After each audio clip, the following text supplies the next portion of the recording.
In everyday life, being open is a wonderful thing, and sharing also brings value. However, there are things we should keep silent about, or at the very least choose the right time to speak. These are the whispers of God meant for you, the guidance of the Creator made especially for you, or the personal plans for your own life. This is eternal light, a place that accompanies you throughout the journey towards spiritual enlightenment ahead. It would be wonderful for our community to grow stronger and share beautiful values of life with one another. So don't hesitate to hit the subscribe button if you haven't already. Share the messages from Eternal Light because these are teachings from God through the Bible. And finally, hit like to truly focus on this video. We will begin right now.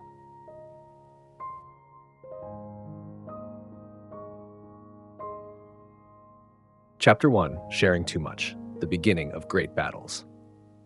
In the vast expanse of life, we, the living, sometimes tend to expose our dreams, desires, and even the deepest wounds of our souls too soon. Like those seeking the light, we sometimes fail to recognize that no matter how brilliant that light may be, not everyone can embrace it without jealousy, without scheming.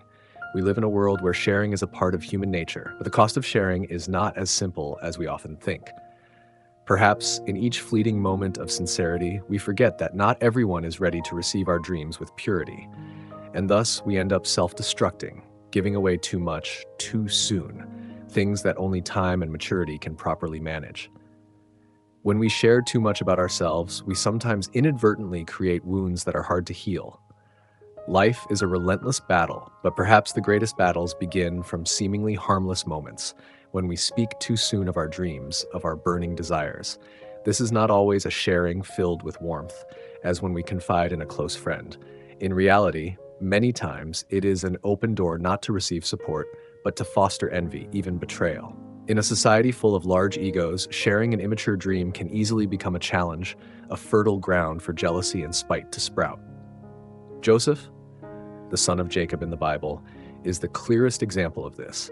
In Genesis 37, he shared the dream he had with his brothers, a dream that foretold he would rule over them, that all of them would bow before him. But that dream was not something they wanted to hear. Joseph did not realize that, although his dream was true, the timing for sharing it was wrong. By sharing too early, the dream was still in its infancy, and he made his brothers feel jealous and unable to accept his superiority. In their anger, they betrayed him, threw him into a pit, and sold him to slave traders. Joseph's dream remained true, but only when he learned the lesson of silence and patience did that dream begin to take shape. It was only then, after he had gone through trials and pain, that his dream began to come to pass.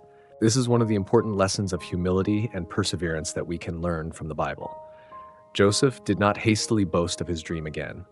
Instead, he learned to keep silent, allowing that dream to marinate and bloom in a private, safe environment. Just like a cake needs to be baked in a closed oven, a dream must be kept, protected from the prying eyes of those with ill will. And when that dream ripens, it will prove its worth without the need for boasting or showing off. There are times when we too hurry to share our dreams with the world outside, not realizing that not everyone is mature enough to receive them with purity. Some dreams can only live in the dark, in the firm belief and steadfast hope, until they are strong enough to manifest outwardly. In a society where boasting has become a habit, where everyone likes to be seen and judged, we are easily tempted to share too much. We cannot understand that revealing too soon our dreams, our desires that are not yet strong enough may lead to unforeseen consequences. Envy and jealousy are some of the most destructive forces we may encounter, and sometimes we ourselves are the ones sowing the seeds of that destruction by failing to keep the precious things close. But there are also times when in silence we find peace. Silence is not avoidance. It is a form of awareness, a way to protect our dreams and our destiny.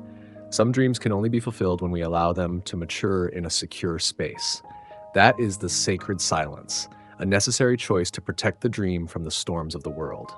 And it is within that silence that God can act, and only then do we truly see his presence in each step of our journey. Silence at this time is not a sign of weakness or lack of confidence. It is a sign of maturity and faith in oneself.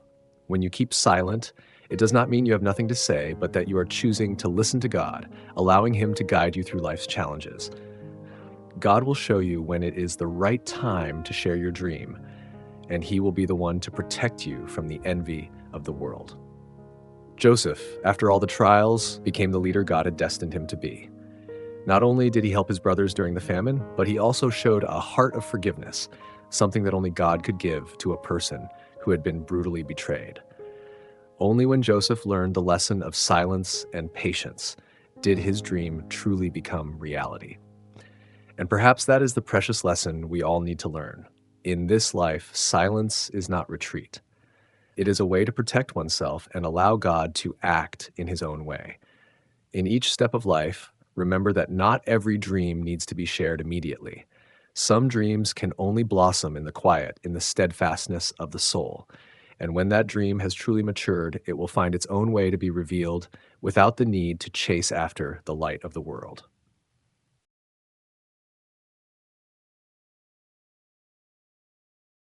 Chapter 2. Keep your dream secret. When the seed needs time to grow. Don't share too much about yourself. Some of the greatest battles you will face may begin the moment you share your biggest dreams with others. In a world where bragging and oversharing on social media are common, you need to learn the sacred silence that protects your destiny and calling.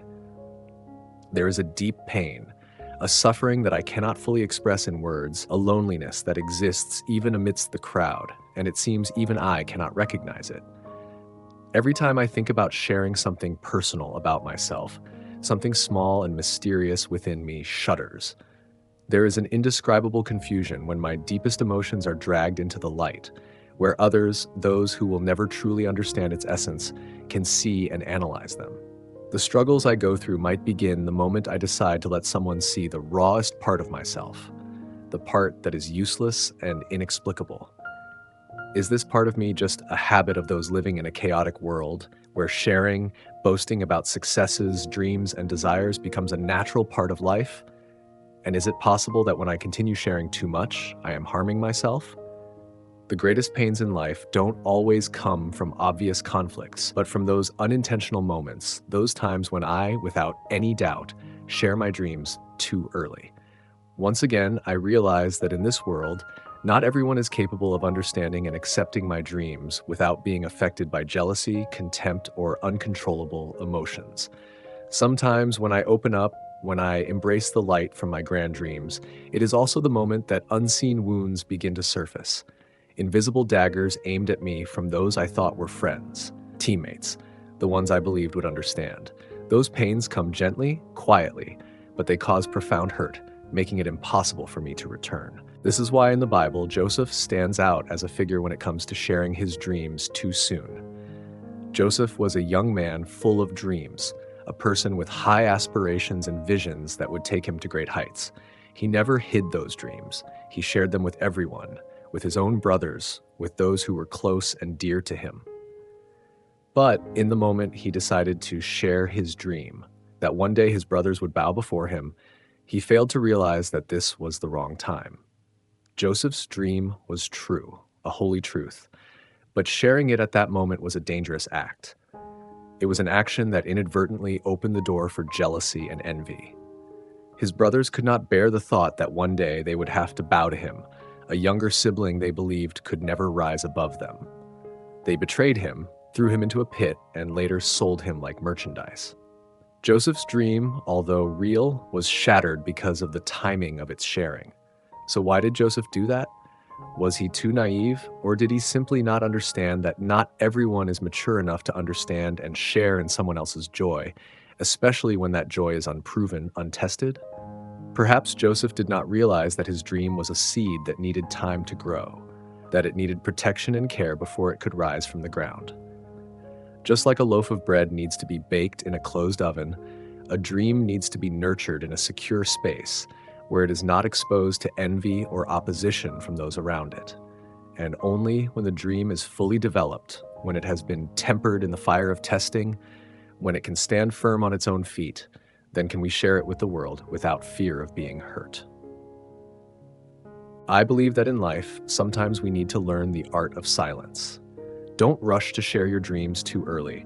Don't let your fragile dreams face cold stares or threatening words. Silence is not weakness, it is wisdom. Silence is the way to protect what is sacred, to protect your destiny. Just like Joseph, when he learned the lesson of silence, when he learned to keep his dreams within without letting them be hurt by those who envied him, that was when he truly grew. He understood that his dream needed protection, it needed space to grow. In today's world, where we live in a place filled with boasting, social media posts, and glorious success stories, sometimes we need to learn the art of silence. The world may make us feel the need to share everything, but how many of us truly understand the importance of sacred silence?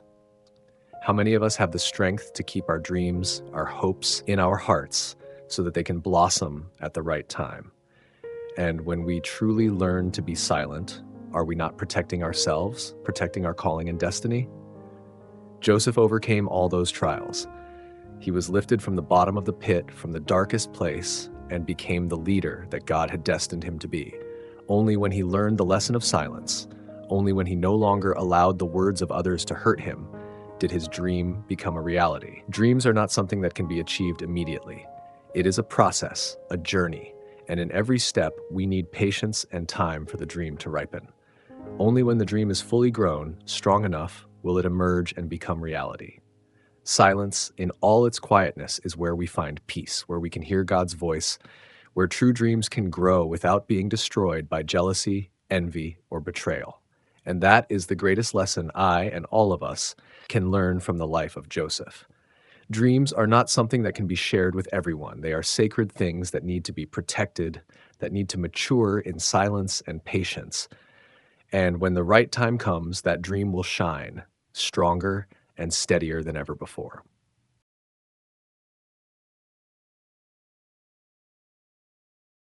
Chapter 3, Silence is Strength, a Spiritual Strategy. Silence, a simple word, a concept that seems easy to understand, yet it contains an unpredictable depth, especially when we view it from the perspective of spirituality and faith. Silence is not a lack or an absence. Silence is not a state of weakness or passivity. In this world, silence is a powerful spiritual strategy, a tactic that is quiet, unpretentious, but incredibly effective in the spiritual battles that each person faces daily. This world is filled with noise, meaningless arguments, hurried and rushed words, and no one can hear the stillness anymore. We, like cars driving on endless roads, have no time to stop, reflect, or listen. And it is in that very world that God teaches us that sometimes silence is the moment when we need to act, when we need to fight. It is a silence not meant to escape, but to hold firm to our faith, to trust in God's power, and to let God fight for us. Indeed, in life, there are times when silence is the strongest resistance. When facing storms, challenges, and circumstances that seem impossible to overcome, God's words in Exodus 14:14 echo as an encouragement. The Lord will fight for you. You need only to be still. It is not about noisy actions, not about words full of anger, not about useless arguments. God tells us to remain silent, because in that silence, He will do what we cannot do with our own strength. When I think about silence, I am reminded of the image of Jesus in Luke 5:16, when He withdrew to a solitary place to pray. During those times, Jesus did not need to make noise or demonstrate His power through spontaneous actions. He knew that in order to fulfill the will of His Father in heaven, He needed time in stillness, time to listen, to restore His spiritual energy. And it was during those moments when everything around Him was quiet that He received clear guidance and limitless strength from the Father to continue His journey. Silence is not absence. Silence is where God's holiness and power can be revealed. Like in the story of Jericho, a city with such strong walls that seemed impossible to destroy, God instructed Joshua and the Israelites to follow a strategy no one could have imagined. Walk around the city quietly without saying a word. And in the end, when they followed God's command, the walls collapsed. God showed them that silence before His greatness is a spiritual strategy, a strategy that does not require military strength, weapons, or eloquent speech, but only stillness and faith in the power of God. In modern life, we often forget the power of silence. We live in a society where everyone wants to express themselves, to assert their position through words, actions, and boasting. But in all these things, do we truly find peace and strength? Or do we only grow more exhausted, tense, and caught up in an endless cycle of competition, rivalry, and self-affirmation? There is a truth I have gradually come to realize over time. Silence is not a lack, it is fullness. Silence is when we can hear God's voice, when we can clearly see the paths He has prepared for us. Silence is the strategy of those who understand that fighting is not always about noise, but sometimes the strongest fight is the absolute trust in God's guidance. When I look back, I realize that it was during the times I knew how to remain silent that I found peace. When facing difficulties, I no longer felt the need to speak up to justify or explain myself. I didn't need to prove anything. Silence helped me retain my inner strength, avoiding pointless arguments. Like a sniper, a shooter never shouts before pulling the trigger. They act in silence, without the need for noise, without seeking attention. And when they act, they deliver precise, effective results. Their silence is not avoidance, it is focus, the finesse of listening and acting at the right moment. I cannot help but think of the figures in the Bible who demonstrated the power of silence. From Joshua, who followed the silent strategy before the walls of Jericho, to Jesus, who always sought solitude to pray and restore his strength, they all understood that silence is a vital part of spiritual life. Silence is not passivity, but a powerful fighting strategy, where we can pause, hear God's voice, and act according to His will. And I wonder, can we learn to keep silent in today's world, where noise and tension surround us? Can we trust in God's power to fight on our behalf without having to do everything our way? Can we find strength in silence so that one day when we act, we will see the walls crumble before us, like Jericho, like the victories God has granted those who trust in Him? Silence is not weakness. Silence is the expression of trust in God, the faith in His power to perform miracles in our lives. And when we know how to remain silent, when we know how to stop and listen, we will see God's greatness in our lives. Therefore, let us learn the art of silence, for it is the most powerful spiritual strategy we can apply.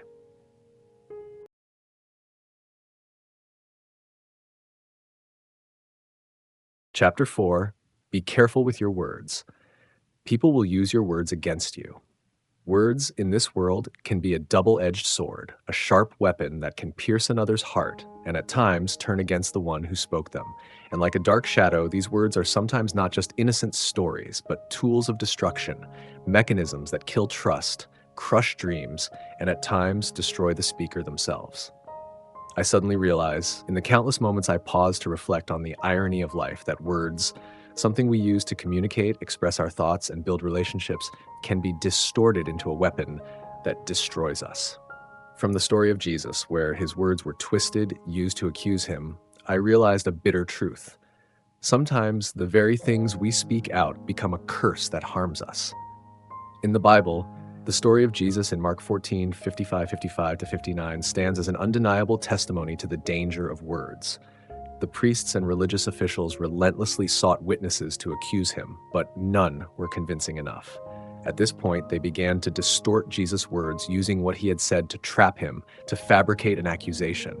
This act was not just betrayal, but the use of words, intended to build and to love, as instruments of destruction, as things that break and shatter.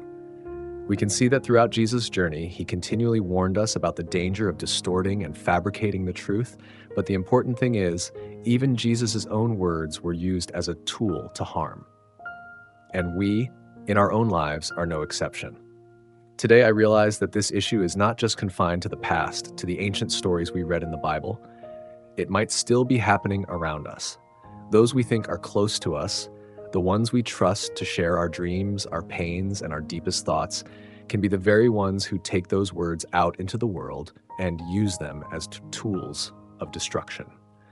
Conversations that seem harmless at first, when they reach the ears of those who are not mature enough to understand, not honest enough to keep secrets, can be twisted, distorted, and turned into gossip, slander, or even betrayal. And from that, another truth becomes clear. We need to learn to control our words. Proverbs 10:19 makes this very clear. When words are many, sin is not absent, but he who holds his tongue is wise. Silence, restraint, and careful speech are signs of wisdom. In a world where everything can be made public, where every word can be exposed, the moderation of speech is not just a strategy to protect oneself, but also a way to protect the sacred values we keep in our hearts. Indeed, there are dreams, hopes, and plans that we cannot share with everyone because not everyone has the capacity to understand the importance of them. And sometimes sharing too early when the time isn't right only makes those dreams vulnerable to being exploited, distorted, and ultimately used as tools to destroy us. Proverbs 29:11 goes further. The fool gives full vent to his anger, but the wise man keeps himself under control. Wisdom is not just about knowing when to speak and when to be silent, but also about recognizing that not everything in our hearts needs to be exposed to the world. There are truths, emotions, plans, and dreams that should only be shared when the time is right, when they are strong enough, when they have ripened. Otherwise, hasty words can become burdens, bait for envy, rivalry, and unwarranted betrayal. But above all, in those moments when faced with betrayal by our own words, I understand even more that sometimes silence is the greatest protection. Silence is not avoidance. It is the protection of the soul, a way to keep our hearts safe from the trivial words that can destroy everything we are trying to build. Just like Jesus in Mark 14, he did not retaliate, he did not fight against the accusations. He let those words pass, allowing the truth to speak for itself, and allowing those who were wrong to face God's justice. I wonder in this modern life if we can learn the lesson of Jesus. Not every word needs to be shared. Not every dream, plan, or pain needs to be made public. We can keep them in our hearts, cherish them like precious gems, and let God decide when the right time comes for them to be revealed. In a world filled with lies, deceit, and meaningless arguments, the wisdom of restraining our words is the key to protecting ourselves and preserving the most sacred things in our lives. Words can be a source of harm, but they can also bring about good. However, what matters is knowing when to speak and when to remain silent. Do not let your words be used against you. Learn to restrain yourself. Learn to keep your thoughts and dreams in your heart until they are strong enough to reach out and bring good into the world. Chapter 5, Silent Action. Waiting for the results. Let them speak. We live in a noisy world where sounds never cease, much like the steady beat of a heart that never stops. It is a society where words, stories told over and over, statuses, photos, and our shares constantly contribute to the so-called presence. People welcome the truth in its flamboyant form, but not all truths need to be painted with words. And that is what I, in a moment filled with vague reflections, suddenly realized. There are things that cannot be shared, dreams that cannot be rushed into the light. There are moments when words are not the answer, but silence is. Sharing too much in this life can be a form of self-destruction. I once lived in a world where every story, every thought, every feeling was exposed and shared loudly with those around me. But then I realized that an unfinished dream, an unripe idea, would only be easily attacked, mocked, or rejected if revealed too early. When we are not ready, when what we carry inside is still fragile seeds, even a strong wind or a skeptical glance can prevent them from blossoming. This is no different from planting seeds in barren soil where they cannot sprout. These are the things I think that Joseph experienced in his story. When Joseph shared his dreams with his brothers, he did not realize that he was opening a gateway to jealousy and betrayal. His dreams, filled with hopeful visions of the future, were ridiculed, eventually leading to his rejection and even being sold into slavery. This story serves as a testimony that sometimes our dreams are not always received with love and understanding. Instead, they may threaten others, making them feel left behind. Therefore, there are times when we must learn to keep our dreams to ourselves until they are strong enough to stand on their own. Let the results speak, not your mouth. Because when your dreams are nurtured in silence and reach maturity, they will prove their worth without the need for justification or explanation. This is not only a lesson in caution, but also a testament to the wisdom in choosing when and where to share our thoughts. In life, not everyone who smiles at you is your friend. Fake smiles and sweet words can mask envy, hostility, or exploitation. Not everyone deserves to know your dreams because sometimes those who seem closest to you are the ones who will destroy them.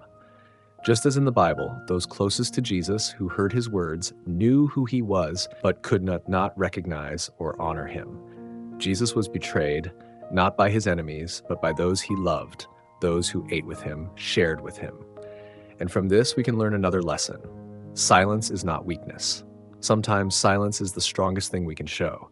When we are silent, we are not ignoring the truth, but allowing the truth to speak through our results. Silence is a strategy not to escape, but to avoid pointless arguments, unnecessary battles, and intrusions into the sanctity of our soul. Silence is where we find peace within ourselves, where we place our trust in God's righteousness, as it is written in Exodus 14:14. The Lord will fight for you. You need only to be still. Silence is not escape, but surrendering everything to God. When we are silent, we are not giving up. We are placing our trust in God's power to work on our behalf. This may be difficult in a society where everything seems to require immediate sharing and proof. But I have come to realize that in silence, there is an invisible strength we cannot immediately see. It is in that silence that we can feel God's guidance, the peace that only He can give. And when the time comes, when our dreams have matured, when our plans are fully ripened, the results will speak. There is no need to explain, no need to rush to prove. When the results are strong enough, they will prove their worth on their own. And at that point, fake smiles will be powerless because the truth will be clear and we will be proven right. In the end, I believe that in a world full of noise, sometimes silence is the most powerful response we can offer. Silence is not weakness, but wisdom and strength. And so, in every situation, learn to remain silent when necessary. Keep your dreams and plans hidden until they are strong enough to face the world. Let the results speak, not your mouth. Let God's justice speak, not our justifications. Because in the end, when all is said and done, only the truth and the righteousness of God will remain forever.